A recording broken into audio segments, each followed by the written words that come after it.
Welcome to State of Wellbeing, a podcast from South Dakota State University. The State of Wellbeing is a holistic well-being podcast with the goal of supporting the campus community as we strive to be a growing, high-performing, and healthy university. Welcome back to another episode of the State of Wellbeing podcast. My name is Kevin Sackreiter. I am the Executive Director for the Center for Professional Enrichment and Teaching Excellence here at SDSU, and we're excited to have you joining us once again for what we hope is a really important and relevant conversation for our undergraduate, graduate students, but for our faculty, staff, for the SDSU community as well. And so today we're excited to talk about the idea of resiliency. And to help us have that conversation, we're joined today by two special guests. First, Katelyn Romsa, Associate Professor for Counseling and Student Affairs, is here to join us, and Marianna Pavlis, a graduate student in clinical mental health counseling who is certifying in play therapy. Welcome to the podcast, ladies. Thank you.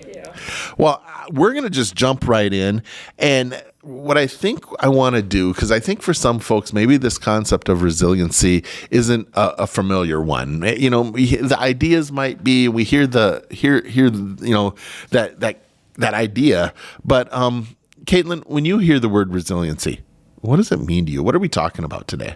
Absolutely. No, that's a great question, and good to start with kind of the foundation or kind of a definition, right? And I think, personally, I definitely think of resiliency as something that is kind of that growth mindset. It's not kind of like this fixed state that kind of just stays the same. I think resiliency is something that kind of can grow over time. And I think personally, I've definitely seen that with, myself and, with different life experiences, different things that really maybe were challenging and how I handled them at, one point in my life versus how I might today. It's kind of cool to see some of the contrast and, some of the maturity that's happened over time. So I definitely think it's more of a bounce forward. I think we definitely think of bounce back as that's kind of like the go-to when we think of resiliency. But I think why not stretch ourselves and think about, let's bounce forward, let's learn, let's keep growing and have that growth mindset. Right. No, I really appreciate that perspective. And I'm going to put Marianna on the spot just a little bit as well from that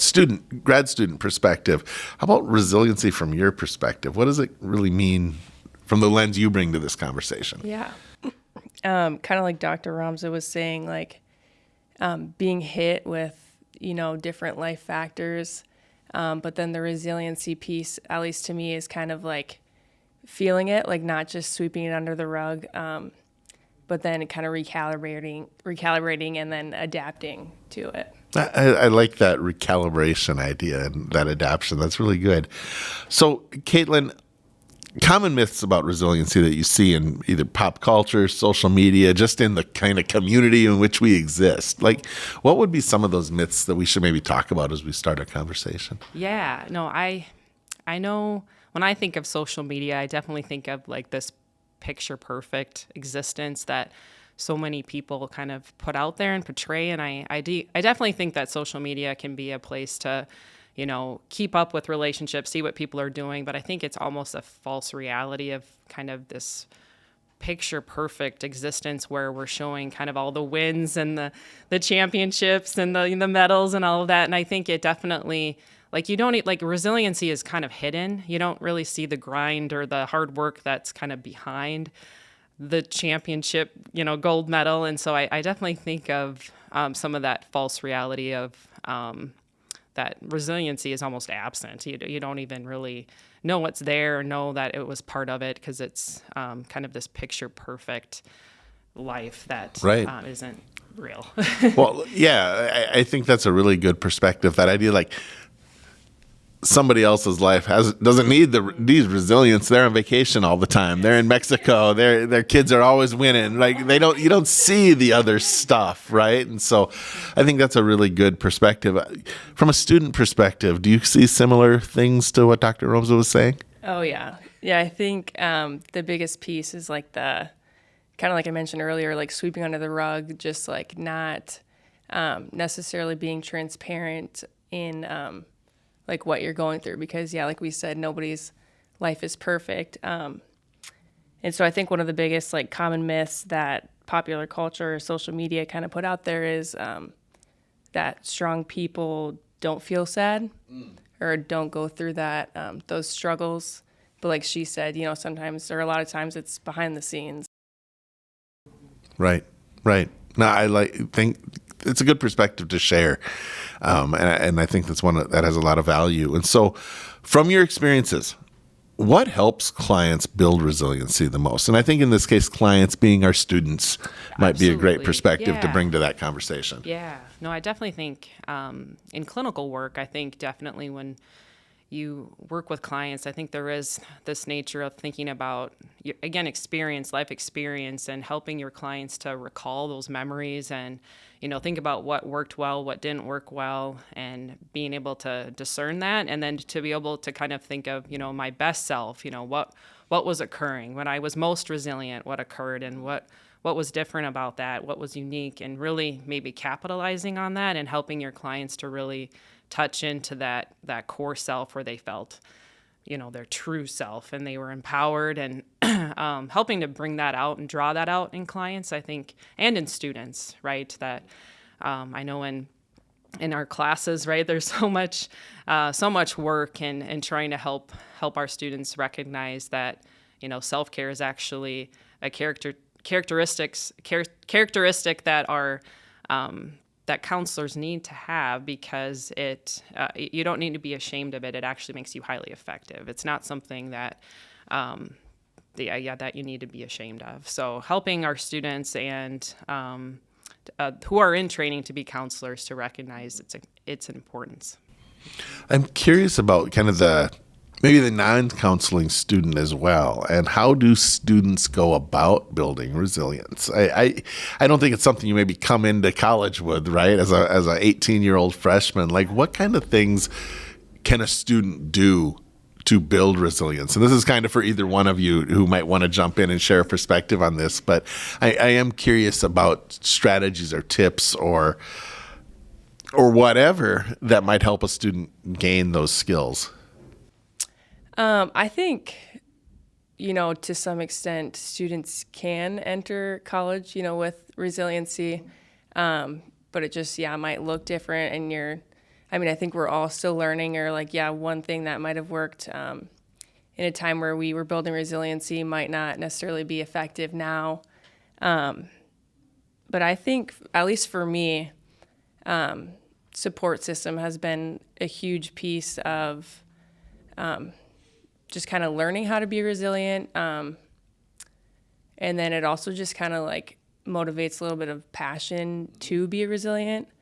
And so I would say another thing would be, you got to be passionate about your goal, or what you're currently being resilient for, I guess. Find your path maybe a little bit. Maybe hearing some of that. Yeah, right. Yeah. I think that's a really good perspective. And Katelyn, you kind of started too by talking about life experience has taught you some resiliency as well. And I think gaining those experiences and maybe needing to be resilient helps teach you resilience in a way, right? And so Marianna, we're going to stick with you. I'm going to give you a chance to get a drink here while I ask the next question. But kind of from that counseling student perspective, and I don't know if it needs to be from a counseling student perspective, but from a student perspective, when did resiliency stop being this idea that people are talking about and maybe become personal for you? Probably right off the bat, entering college, because everything is new. And you just everything is new. Sure. But specifically with grad school, the first year, you just kind of, it's an all new schedule. You're balancing school, working 2 jobs, trying to see your friends, family. And so I think that you're just day by day kind of being resilient in small ways, whether that's time management, or checking in with that support system. Yeah, no, I appreciate that. I think that's really good. And so that kind of leads into the next question, because we kind of heard a student perspective, and we know we have faculty, staff, members of the SDSU community listening to this. So Katelyn, I guess I'd ask you, Do you think resiliency looks different across the generations that might be listening to this, or the roles? I think roles might be even better that might be listening to this podcast. So the resiliency that a student needs compared to a faculty member or a staff member. Yeah, no, I definitely think it can look different across generations and across different populations, different people. Maybe I'll start with the generations just to kind of start there. I definitely think about like my own parents and my grandparents, and I'm a millennial. My parents are baby boomers, and my grandparents were the greatest generation, and I definitely think, when I hear stories about my grandparents, it was definitely, you didn't have really time, like you just did everything, you had to survive. And so I think resilience was just kind of almost an everyday, it's just what you did because there wasn't really time for reflection, maybe, like there's this pure survival.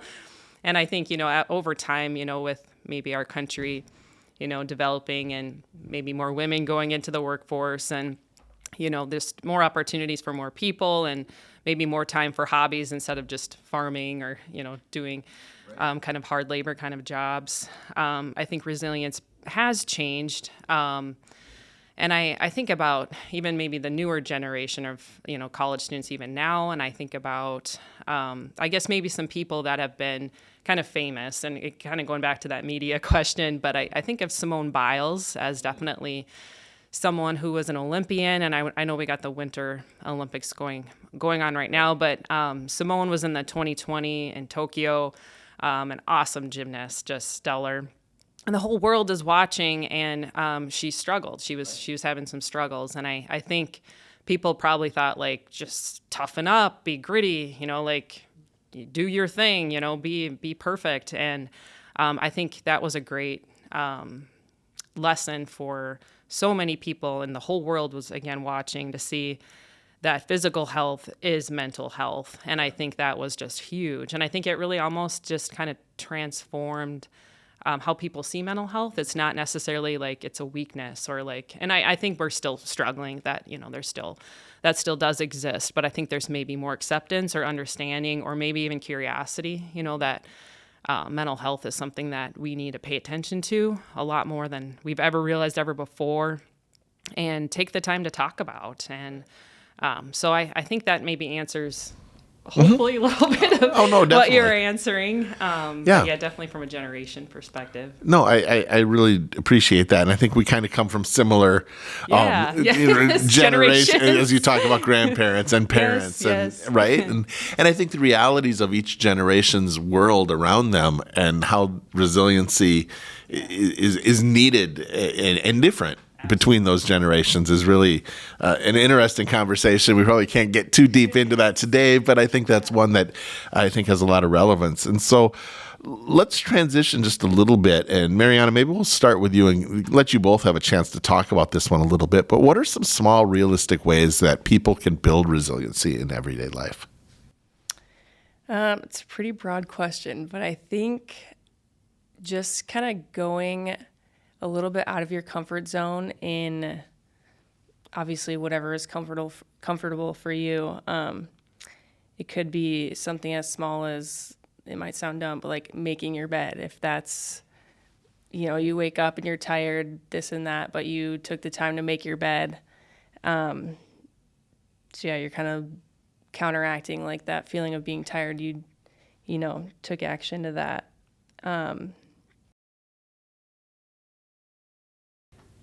Well, one of the things I was going to ask you too, you mentioned support system earlier, and I'm curious about the role that a support system plays in helping you be resilient. Yeah.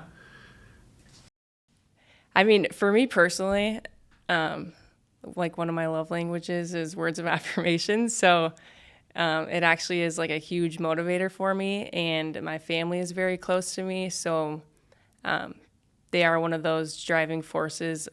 We talked about passion earlier. So they're just kind of one of those things that like spark that passion in me and kind of remind me every day one of the things or one of the reasons why I'm doing the things I'm doing. Yeah. No, I love that. I really appreciate that answer. Katelyn, how about you? What are some small realistic ways that you might recommend that individuals start to build resiliency? Sure. Well, I loved what Marianna said about kind of knowing your love language. I think that's significant, right? And I think when you know what you need or know what maybe motivates you, I think that's a really good starting point. And I think sometimes we neglect our needs, or we maybe don't know ourselves well enough to know our needs, or maybe we don't listen to ourselves well enough to recognize our needs and to do something about it. Or And we push our needs to the side for those of others, I think, a lot of times too, both professionally and personally. Absolutely. No, I think that's so true, where we're givers by nature. We want to maybe please those around us and forget to please ourselves or take care of what fill our own cups, and which is really unfortunate, right? Because when we fill our own cups, or we make our bed, or for me, I like to run. I'm a runner. So I know my husband knows I need to run, and I know he needs to lift weights. And so it's like, okay.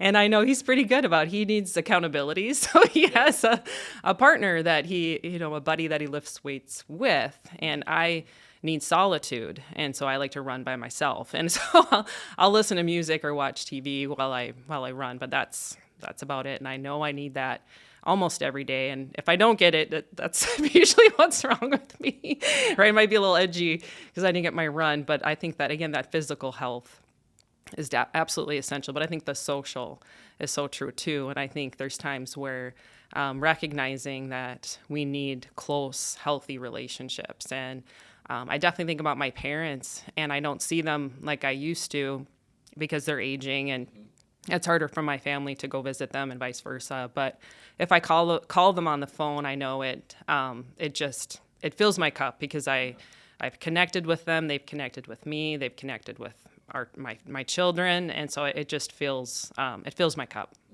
Mm-hmm. I like that. Very similar. FaceTime's a game changer when it comes to that sometimes, right? I'll call grandma up and just start passing the phone around, right? And so that's always a nice moment.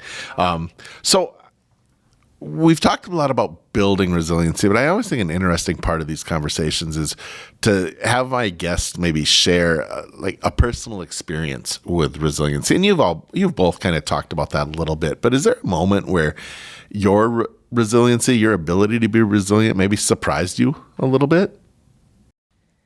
Yeah, I, for some reason, automatically think of struggling with back injury, and I know your daughter's struggling with the back injury right now. And yeah, it was when I was in high school sports, and it was like just every night, like you couldn't get comfy in any position. I couldn't sit, stand, lay down, and so then, yeah, my sleep quality was poor. I was crabby during the day. I loved basketball, but then practices were tough. Like, it just really kind of played a role in each aspect of my life, which is crazy, like just one little back injury. So yeah, I eventually had back surgery. And I would say coming back from that, because like not only did I have to like rewire my brain to like tell my body I'm okay now, but also, yeah, my mentality. I had to switch that up. And obviously, like you don't come back 100% physically. And so then just taking that day by day, I was proud of myself for doing that. Yeah, no, I mean, it's a journey, right? Yeah. And for you to be able to come out on the other side and like almost have that new perspective. I mean, I think everything reshapes how we view everything moving forward, right? And so thank you for sharing that. Katelyn, how about from your perspective, a moment that resiliency surprised you? I know about 5 years ago, I would say that I definitely have people-pleasing tendencies, and I also probably see, like, if something's broken, I want to fix it, and I want to be the peacemaker.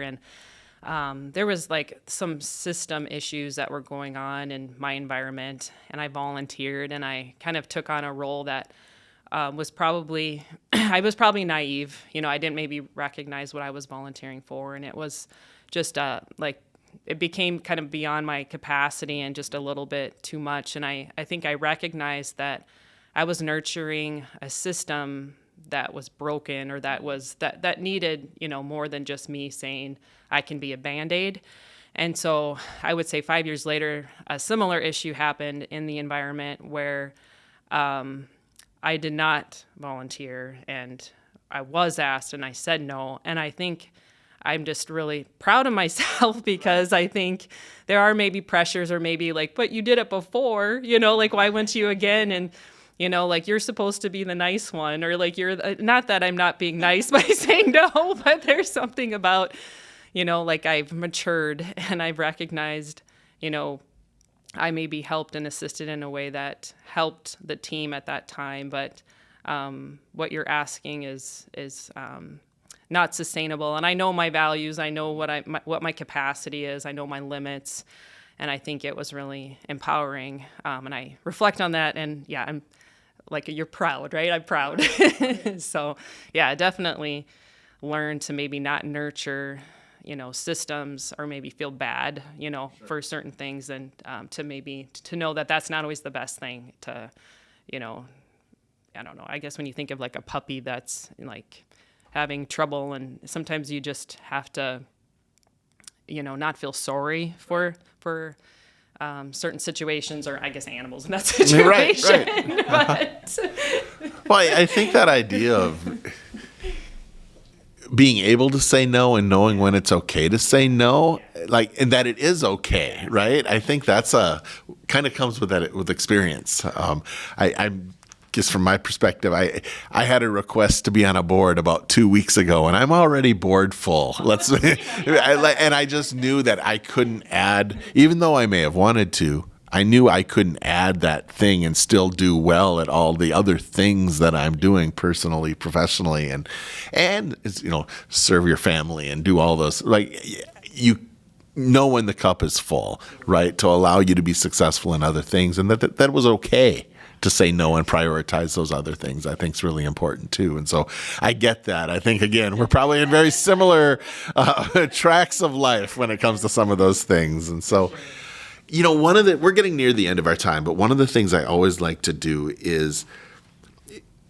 get your perspective on, if I'm a student or I'm a faculty staff member and I maybe am struggling a little bit with resiliency, what are some resources that might be out there that maybe I should be aware of, or some steps, maybe both, that I could maybe be thinking about or taking to kind of start to prioritize that resiliency idea within my life?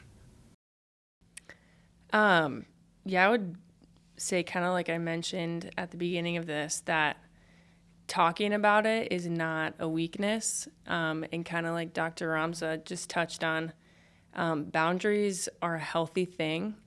It is, I can relate to the people-pleasing tendency. It's so easy to do, but it's also so easy to then drive yourself to burnout or become bitter in certain situations.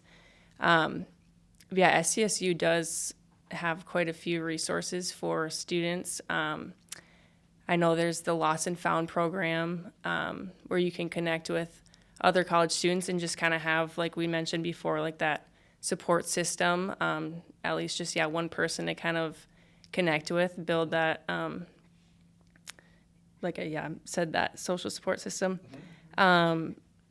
And I would also say our faculty is just awesome. Like, we were talking before this podcast, like, each one of my professors in our counseling program, I feel no, I trust that I could walk into any one of their offices and just talk about anything, honestly. So just, I would say my recommendation is just kind of getting over that hump of that little voice inside your head telling you that talking about it is shameful. Sure. I think we have a really student-centered campus community, right? Yeah. And so I think that everyone really wants to see all of our students thrive. Exactly. And to have that conversation, it's okay, right? Yeah. Katelyn, how about from your perspective? Yeah. I mean, resilience is relational, so I definitely agree. And I think we need people that are for us. And like you mentioned, with having like faculty, right, that that you can go to, that you trust, that are going to encourage you and are going to listen. And maybe it is going to the counseling center if you need that support. But I think I can just think of mentors that I've gone to in the past where I was really struggling with something, and it's going to that mentor and just kind of laying it out there, and I'm leaving their office laughing. So I think there is something about just having a trusted person or colleague that you can confide in and know that, that you're in confidence and that they care for you. But yeah, finding those people that are for you, that are cheering for you, that maybe they're collaborating with you or doing research with you. And I know that there's great initiatives, and I know even just being a part of this committee and this task force. And we're talking about the SDSU Wellbeing team. Yes, exactly. Right. Yeah, and I love that we're, taking initiatives, doing these podcasts that we're bringing visibility to maybe issues that are hidden or that we don't always talk about or make space and time to talk about. So I think even connecting with anyone on that committee or on that team, that's definitely another great resource. The fireside chats that happen periodically throughout the semester. Keep your ears open for those. I think those are great opportunities to connect on topics like resiliency or other things that are relevant at the time. And so you gave me a chance to promote those, so let's make sure we do that. Well, I want to thank both of you for joining us today for the State of Wellbeing podcast. I think this was a really good conversation. I think we had, I think there's some really important strategies and thoughts that we've been able to talk about today. And I really do appreciate both you for joining us, Katelyn, Marianna, jumping onto the podcast and letting us have this conversation about resiliency. And I want to thank all of you who were able to tune in and join us for another episode of the State of Wellbeing podcast. Thank you for listening to this episode of State of Wellbeing, a podcast from South Dakota State University. This podcast is brought to you by the Mental Wellbeing Team and SD State Health.